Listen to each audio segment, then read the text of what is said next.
This is Nicholas Cruz. Hello, my name is Nick, and I'm going to be the next school shooter of 2018.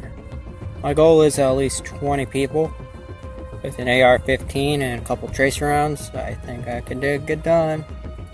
Location is Stone Douglas in Parkland, Florida.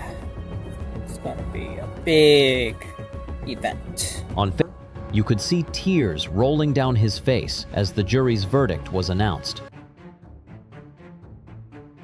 February 14th, 2018. A day meant for love turned into an absolute nightmare at Marjory Stoneman Douglas High School. While students exchanged cards, a monster was stalking the hallways with an AR-15. But the horror didn't end there. From Michigan to Iowa, school shootings have left a trail of blood and shattered lives. Today, we step inside the courtroom to witness the final reckoning. Watch closely as the masks of these cold-blooded killers finally slip, revealing desperate pleas, crocodile tears, and the moment a judge delivers a sentence that will change their lives forever. The case of Nicholas Cruz is perhaps one of the most documented and disturbing examples of premeditated mass murder in modern history.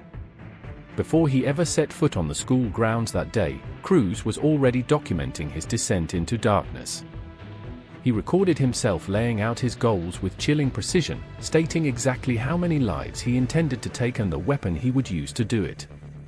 This level of planning is a key legal factor because it removes any possibility of claiming a crime of passion or a momentary loss of control.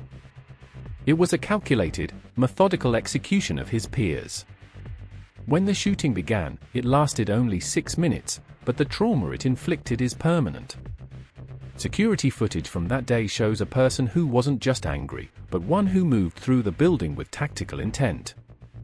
This is why the sentencing phase was so intense.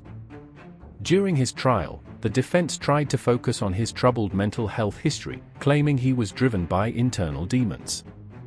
In the interrogation room, Cruz even played into this narrative, begging officers to end his life and punching himself in the face when left alone.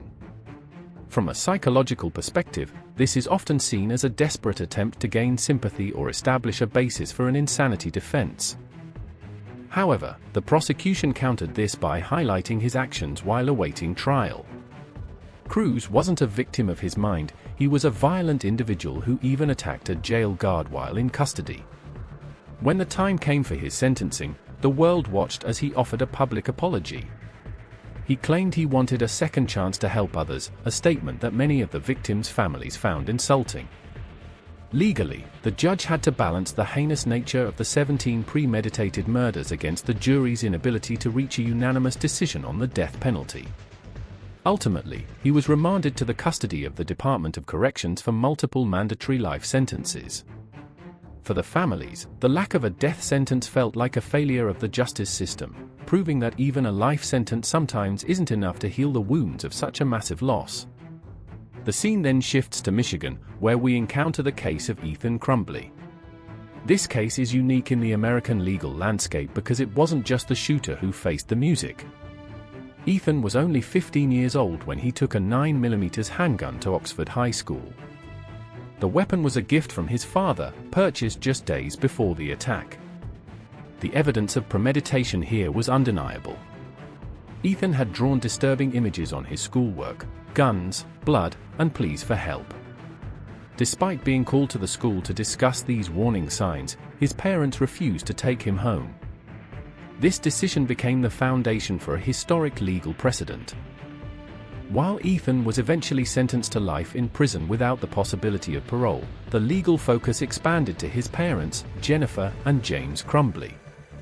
They tried to flee, leading police on a statewide manhunt before being discovered in a warehouse. Prosecutors argued that they didn't just ignore the signs, they enabled the tragedy by providing the weapon and failing to provide mental health support. This led to them becoming the first parents in U.S. history to be held criminally responsible for their child's mass shooting, receiving 10 to 15 years in prison for involuntary manslaughter. In court, Ethan took full responsibility, claiming his parents didn't know his plan. Psychologically, this shows a complex dynamic where a child attempts to shield his family even after destroying the lives of others. The judge, however, saw through the narrative, focusing on the sheer cruelty of the act and the preventable nature of the crime. Finally, we look at the case of Preston Walls in Iowa. Unlike the previous cases which involved large-scale school massacres, this shooting took place at an alternative outreach center designed to help at-risk youth. Walls was 18 at the time, and his defense relied heavily on the concept of self-defense and fear. He testified that he felt harassed and threatened by the victims, claiming he believed they were waiting for him outside to start a confrontation. This is a common psychological defense mechanism where a perpetrator attempts to reframe themselves as a victim of circumstances to justify their violence. The legal battle here centered on the degree of the crime. The jury had to decide if this was a cold-blooded murder or a reaction to a perceived threat. In the end, they found him guilty of murder in the second degree and voluntary manslaughter. The emotional weight of this case was visible on Wall's face. As the verdict was read, he broke down in tears. This reaction is often a moment of realization where the reality of a long-term prison sentence finally hits home. The judge sentenced him to 65 years, with a requirement to serve at least 40 before becoming eligible for release. Each of these cases highlights a different failure point, be it security lapses, parental negligence, or a failure to address escalating threats. From a legal standpoint, these trials serve as a grim reminder that while the motives may vary, the consequences are absolute. The transition from a teenager with a weapon to a prisoner with a life sentence happens in an instant, but the legal proceedings that follow ensure that every detail of their depravity is laid bare for the world to see. Whether it is the cold indifference of Nicholas Cruz or the tears of Preston Walls, the courtroom remains the only place where the victims' families can finally demand the truth and see justice served, even if it can never bring back what was lost. The justice system delivered its final word, but for many, the scars will never truly heal. Do you believe a life sentence is enough for crimes this horrific, or should the law be even stricter? Let us know your thoughts in the comments below. It's a conversation that needs to be had.